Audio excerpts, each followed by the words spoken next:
Hey everybody, Stu Smith here going live. Hope you guys are well today, this Tuesday morning.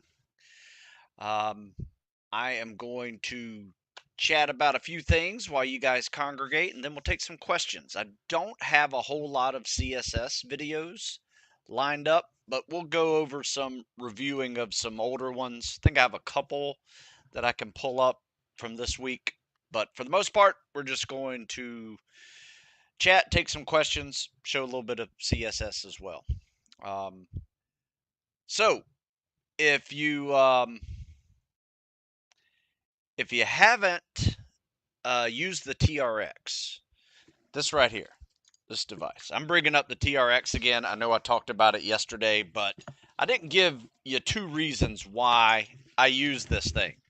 Strap with handles, but it's way more versatile than that. Because if you get creative with this and practice the exercises they show you, create some of your own, the next thing you know, you realize that this thing can make exercises more difficult for advanced levels of fitness, but it can also, at the exact same time, make exercises easier for beginner levels of fitness. There's this one story when I was doing a lot of training with individuals. I had the TRX out, and I was training a grandmother and her daughter, and then or I say a mother and her daughter, and then the daughter's grandmother comes in. So I had three generations all in the same room using the TRX, and then a fourth generation was running around the room like crazy, and it was just a fun day to see people in their 80s, people in their 60s, people in their 40s use this TRX similarly and differently to get their workouts done. And it really turned their home gym into a vast array of options that I could just, utilize, depending on what they were working on. It makes squats easier if you have bad knees. It makes push-ups harder if you put your feet in there and do them elevated. It makes planks harder if you put your hands in there or your feet into the straps.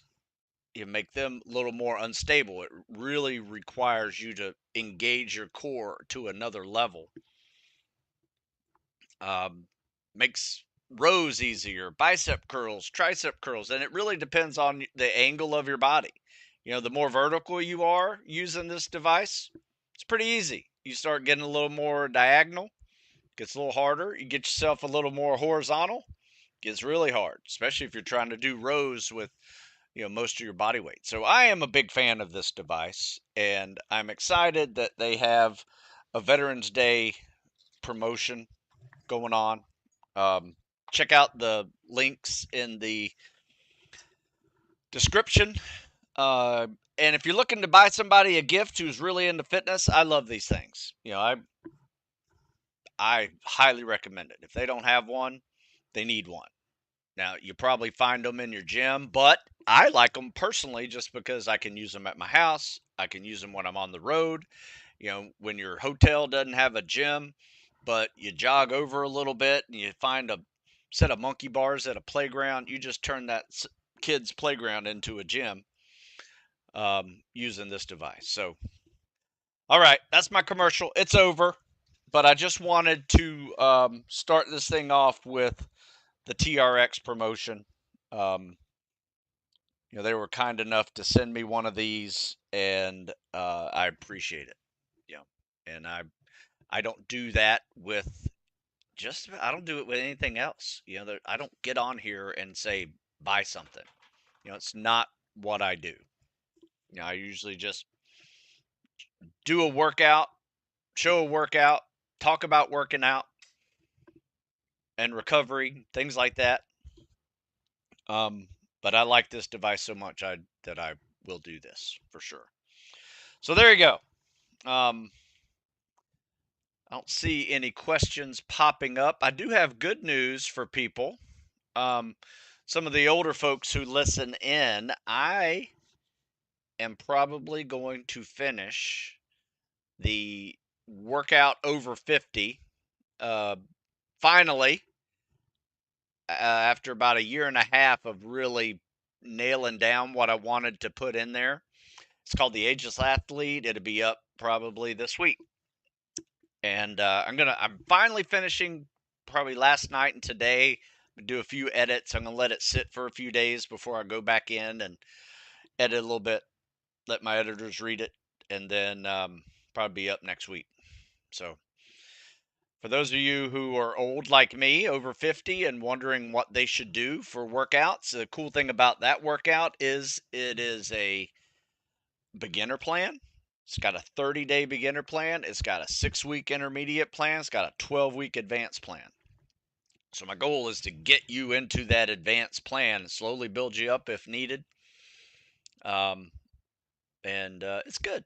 I would say the one big difference of it is instead of one mobility day a week, it has two, and everything else you still get after it, just like you would with any other workout, even this one. So the advanced workout is basically my workout that I do with my folks. Um, all right, so let's see if we got some questions here. Matt says happy anniversary. So if you guys didn't see earlier posts I had, it's my 30th wedding anniversary today. So yeah, somehow my wife and I did it. Yeah, so it's a big day.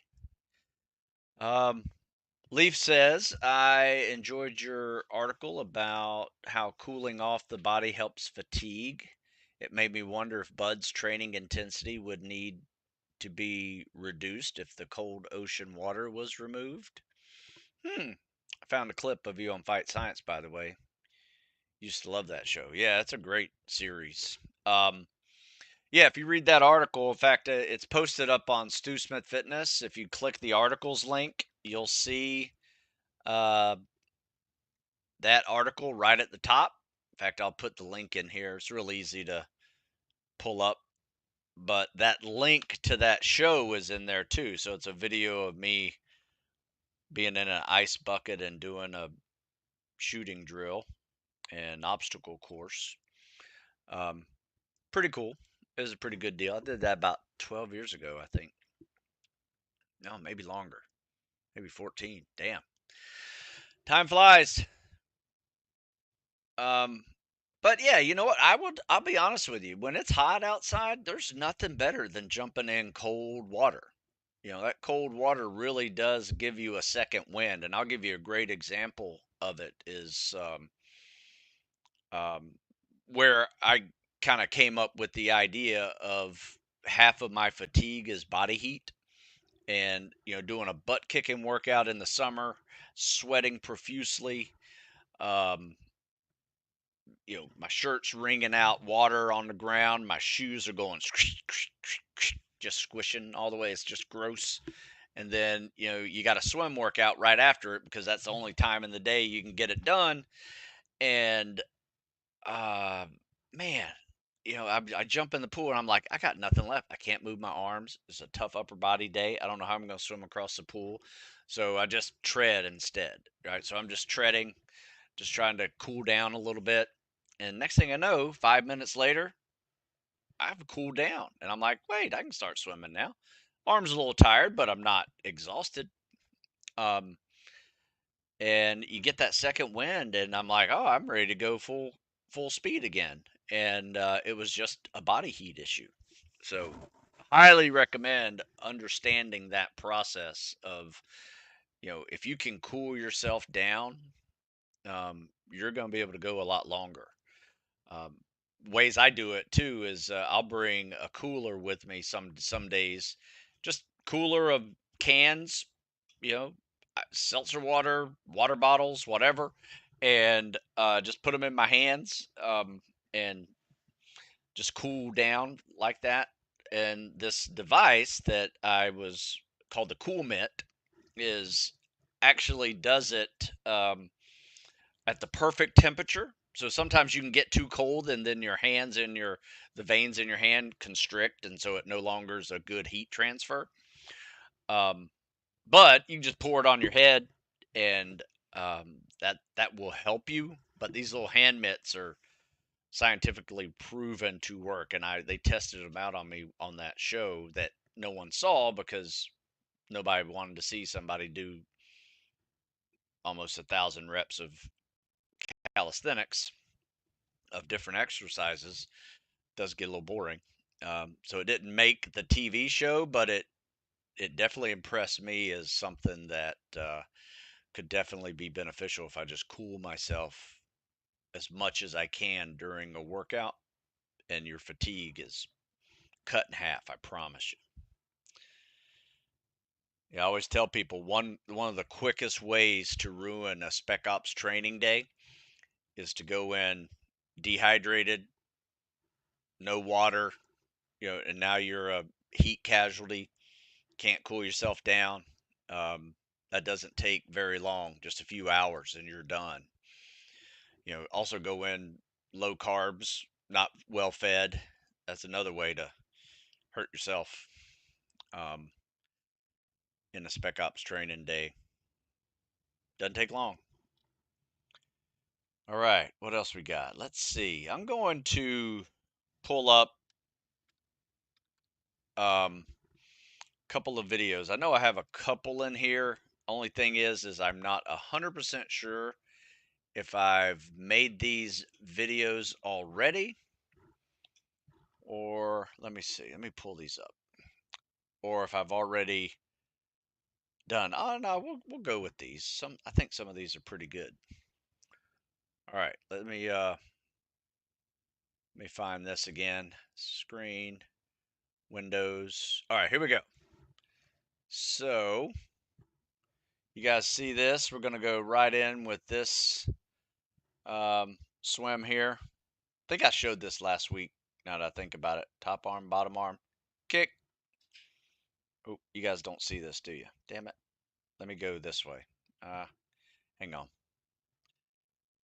Now you'll be able to see it. All right, here we go. Okay. I like this one. This one's smooth. Got smooth head, even faster. Tight shorts, even faster. So, top arm, bottom arm. I like this turn with the top arm, breathe with the bottom arm, kick and glide. He's doing it perfectly. And this isn't a bad time at all. You're looking at sub 50 seconds here. Yeah, those are the shorts you want to get if you want to really be streamlined in the water.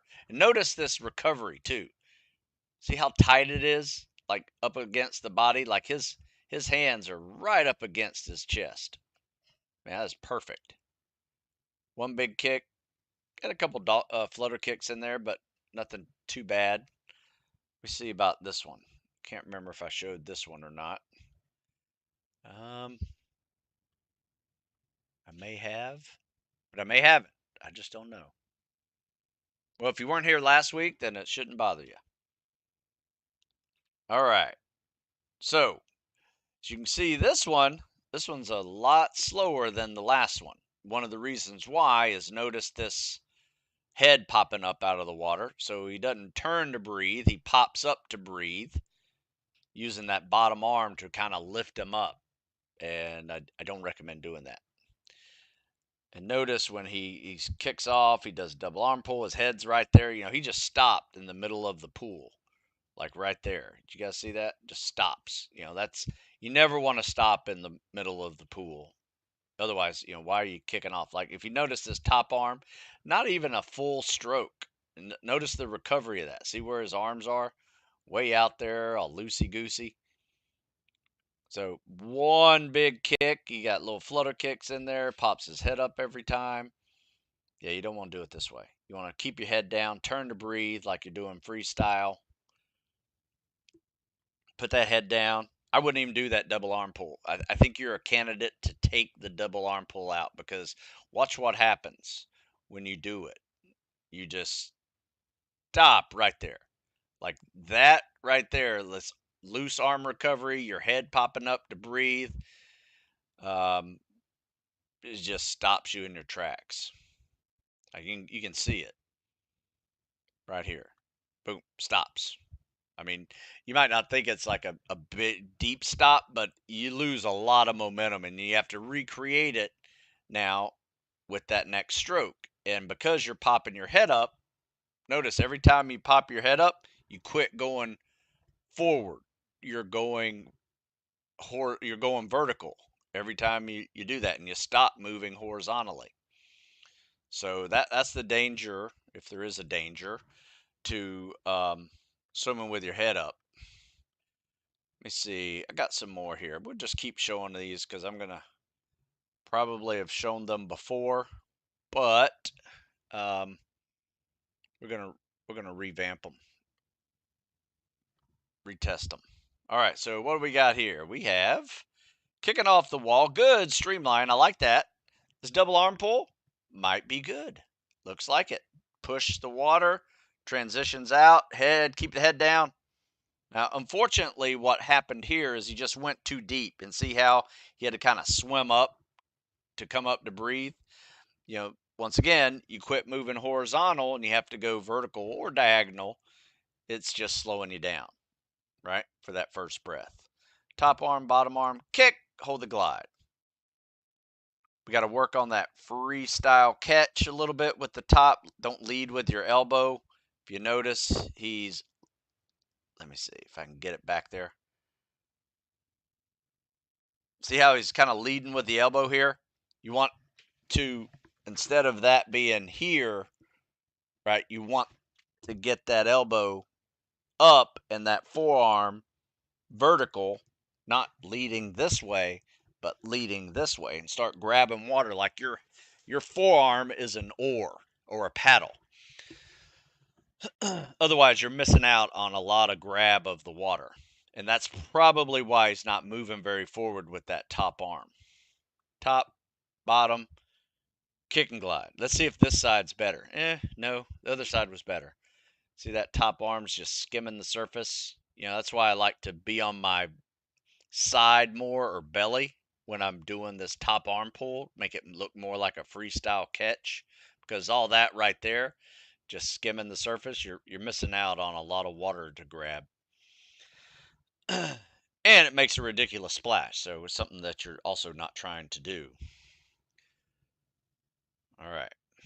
So, if you guys don't have questions, I'm just going to keep showing videos here. Let's see. I'll go over here on Instagram, see if you guys have any questions. Doesn't look like it. You guys are quiet today. If you guys want to see the full video of this and you can't stick around over here on Instagram, you can go over to the YouTube channel. It's posted up there every day. All right, let's keep showing some videos, eh? All right, so I'm going to go and share a window of my TikTok page. And this is pretty standard TikTok page, but it's just swimming. If you can see, this is me talking about CSS, and then everybody has a problem. Like this is an overglide. We got over under workouts that I like to show, 50-second 50s. Keep head in the water when you're breathing. Or when turn to breathe, don't pop up to breathe type of thing. Fix the kick, fix the kick. All of these are good ones. Sometimes I'll pull out the GoPro and show you guys what it looks like underwater. I'll do that a little more often. I think I should. Just got to remember to charge my GoPro. So this is a good one. Top, bottom, kick and glide. There you go. Smooth. This is a good 8-minute swimmer. 8-minute 500-yard swimmer. Pretty solid in the water. Top, bottom, kick and glide. Nice easy day. Yeah, this guy's sub 8 on his swim and sub 8 on his run. So, He's legit candidate for sure. All right, looks like I got some pictures. Stu, are you the original hybrid programmer? I wish more people knew about you. Um, you know what, hybrid. I don't even know what that is. To be honest with you, I hear people talking about hybrid workouts and things like that. Um, but I'll be honest with you, it's I guess. I mean, there's so many different words for it. Hybrid, functional, tactical. Yeah, I think everybody has a nickname for what it is. I wouldn't say I'm original anything. I started my journey in the '80s with fitness and been doing it ever since. Working out now for 43 years. Um, Mostly when I first started, just to play sports, and then after that, it was to be in the military. And then after that, it was prepare for special ops. And then after that, it was just trying to live and be pain free. So with all of this, I have evolved throughout years of training. I've learned, I've picked up new devices like the TRX, added that to my diet of exercise. So my advice is just treat fitness like a journey. It's not a destination. You don't reach a certain goal and say, okay, I'm done. Not doing that anymore. Um, you keep moving, keep evolving, keep growing, because I promise you, if you live a long life, you're going to be older longer than you are younger. So do yourself a favor, start preparing for that older age now. But you want to push hard, you want to be optimal, you want to find, you know, what your body can do. Um, because it's astonishing what it can do. And when you do that, you'll create confidence, you'll create mental toughness. There's so many other intangibles that you create just by having a habit of exercise. So um, for me, it gives me energy to work, gives me energy to be a good dad and husband, does everything, right? All right, let's see. Just started swimming, and although I can run a 16:33 mile, that does not transfer over to swimming very well. Any advice on building distance when swimming, because I get burned out after 50 yards? Great question. And I love it when this happens, because I can't tell you how many cross country kids who can run 5-minute miles like you um, come into the pool and can't do a lap of swimming without feeling like they just sprinted a 400. A lot of times it is a technique issue. So you're overworking somewhere in the technique. But two, you need to get in swimming shape. Running shape and swimming shape are not the same thing. It is with an aerobic base and cardiovascular type threshold, but you will be tired quicker in the water world. Just the way it is. I can't tell you how many people think their running shape is going to transfer over, and it does not. I promise you, it does not. Um, so a lot of non-swimming athletes who are great on land come into the pool, and we have to get in swimming shape. My advice for you is get on that 50-50 swim workout. If you look on Instagram, it's one of my pinned posts. You can't miss it. It's all the way on the right. Crush the PST 50-50 swim workout. You warm up with a 500. I don't care if it takes you 15 minutes to do it. Just get it done. Try to do it nonstop. Then you do 10 sets of 50-meter fast freestyle, 50-meter CSS, or breaststroke, whatever you feel like is your easy stroke. And you do that 10 times, minimal rest, cool down with a tread, aqua jog, whatever. And you do that every day for a month, 5 6 days, 5 days a week for a month. I promise you, you will get into swimming shape. It doesn't take long, especially if you have a good aerobic base already. You may do it a lot faster. But first thing is you got to work on the technique. Then work on the conditioning. Congrats on your anniversary, Sue. Just bought my first rocket fins. Is there any specific technique to swimming in these? Yeah, my advice is um, practice. We practice swimming with fins and big fins on leg days, so it's a great way to top off your leg day. My advice is the same way you do back flutter kicks is the way you want to swim with fins. Right? So it's a slight knee bend, but it's not like you're riding a bicycle, right? In fact, if you look at some of the videos I have up on Instagram and TikTok, you'll hear me talking about people swimming with fins, and it looks like they're riding a bicycle versus actually flutter kicking. Or you can scissor kick, but most people do these medium sized constant flutter kicks, is what I recommend. Slight knee bend, but not, and you should feel it in your hips and hamstrings, not your thighs. If that makes any sense. Thanks for the notes over there, folks. Could you show the official Seal Swick video of them teaching the CSS with all the flutter kicks here on YouTube? I feel like it might be beneficial to some of your viewers. Um, I mean, you know what? There's ways to do this. That's just not my way to do it. I don't recommend, and here's why. Probably the person who is teaching that version is a former swimmer who spent a decade going to swim practice every day, holding on to a kickboard, doing flutter kicks, and probably's got a really good flutter kick, is in swimming shape all the time, and it's easy. But for a non-swimming athlete, all those extra flutter kicks done poorly just wastes energy, and you get slower at the end of this thing. So unless you have the time to fix your flutter kicks and make them perfectly useful in propulsion versus just splashing water, which is what most non-swimming athletes do with their kicks, it's not the way you should be doing it.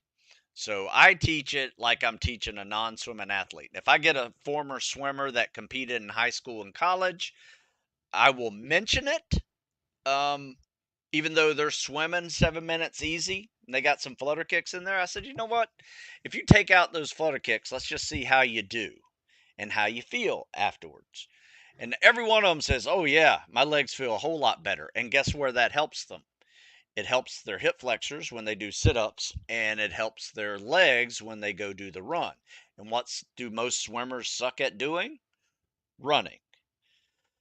So, I think there's a lot of ways to do this, and it's not a wrong way to do it like that. It's just not a universal way to do it. And if you're a non-swimming athlete, the last thing you want to do is just waste a bunch of energy doing flutter kicks. And for most swimming athletes too, they should be a little more efficient and save their leg power for things they're not going to be good at, which is typically running. Um, But it's like any one of my other ones. I mean, I've had guys that just flutter kick the whole time, and by the time they're done a 500-yard swim, they've done 500 flutter kicks. So literally, when you watch somebody flutter kick on screen, count their kicks in a 50 and just see how many they've done. I guarantee you they've done 50 to 70 flutter kicks in a 50-yard swim, which you add that up for 9 more laps, and they're going to do over 500 flutter kicks. It's exhausting. And guess what? You don't recover from it very quickly. It'd take you a day to recover from all that flutter kicking, wastes a lot of glycogen. And next thing you know, your PT's going to suck. And you're going to bonk on your run. Typically, is what happens. So don't waste energy. I would say this, the way I teach the swim for the PST is all about conservation of energy. You want to be as fast and as efficient as you can so you have plenty of energy left to handle the other 4 events of that PST. Otherwise, you're losing it in the PST and or the swim, and everything else is going to suck. Had a candidate ask me what good time to complete the pull-up pyramid in 1 to 10 back down? Any input? Um, it depends. If you're just doing pull-ups, you can do it under 20 minutes. Um, but you need some recovery time at some point. I don't like to race doing workouts because here's what happens when you race doing workouts. Your push-ups look like this, your pull-ups look like this, and they look like crap. So I prefer full range of motion. Don't worry about your time, and let's just get good reps each time. Now I will tell you this. We call it a speed. Sometimes we'll do a speed pyramid with just pull-ups and push-ups. So basically you're resting your pull exercises with a push exercise. So you're doing times 1 on pull-ups, times 2 on push-ups. The sit-ups add more time to it, probably, may be like a 30-minute type of thing. But if you just do pull-ups and push-ups, we've had guys break 19 minutes, some guys 15 minutes on it. But I don't like to do it because I have to yell at them all the time when we're going fast like that. It's like your pull-ups and your push-ups suck. Make them good pull-ups and push-ups. Otherwise, why do them? You're not getting anything out of half reps just for the sake of time. So does that make sense, Hector? All right, let's see what else we got. You guys got any more questions? You guys have had some good questions today. Not many, but good ones. Um,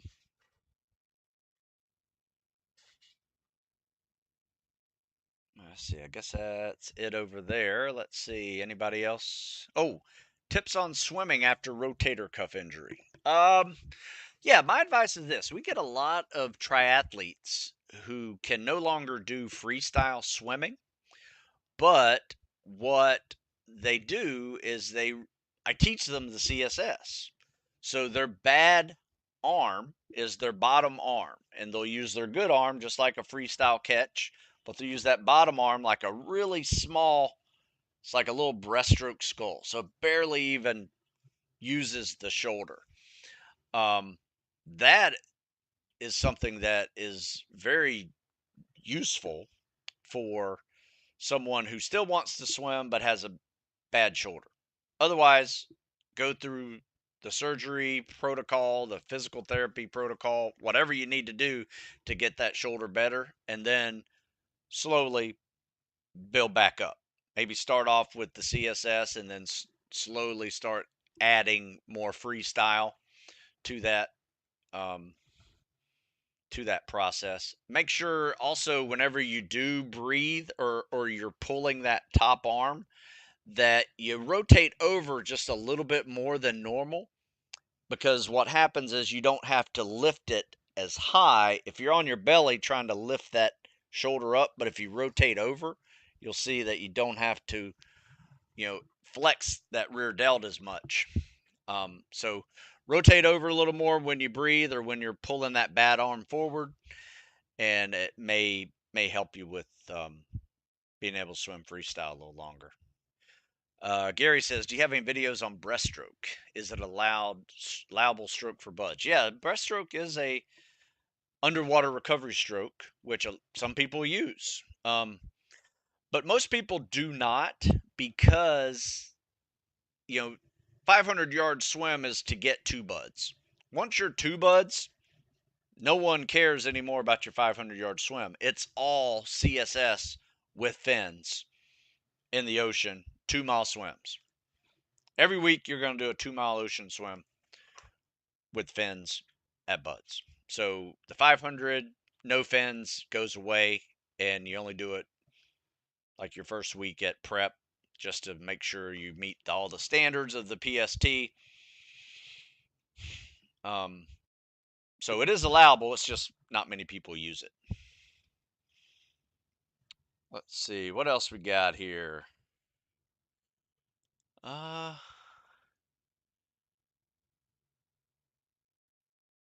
So Hector says I had to get onto them for improper form. Makes a lot of sense. Yeah, I could do the same thing with the Murph. I'm like, why are you timing the Murph? I mean, who cares? Who cares? You can do it in 30 minutes. Let's see perfect reps every time with no kipping. Now we're talking about a good workout of 100 pull-ups, 200 push-ups, 300 squats. No half squats. Go all the way down, all the way up.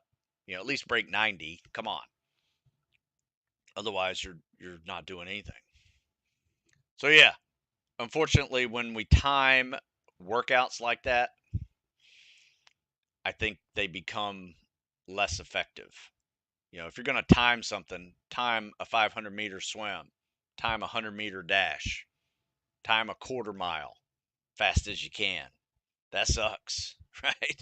You know, we had some guys break 60 a few weeks ago, and that was pretty good on the 400 for like 55 seconds on a 400 at the end of a workout. That was something.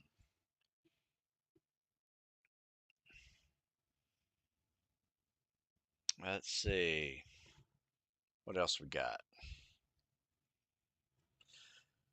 Oh, all right. Well, folks, I am sorry I got to cut this a little short today. It's a busy day for me. And I got a book to finish and get out to you guys next week at this time.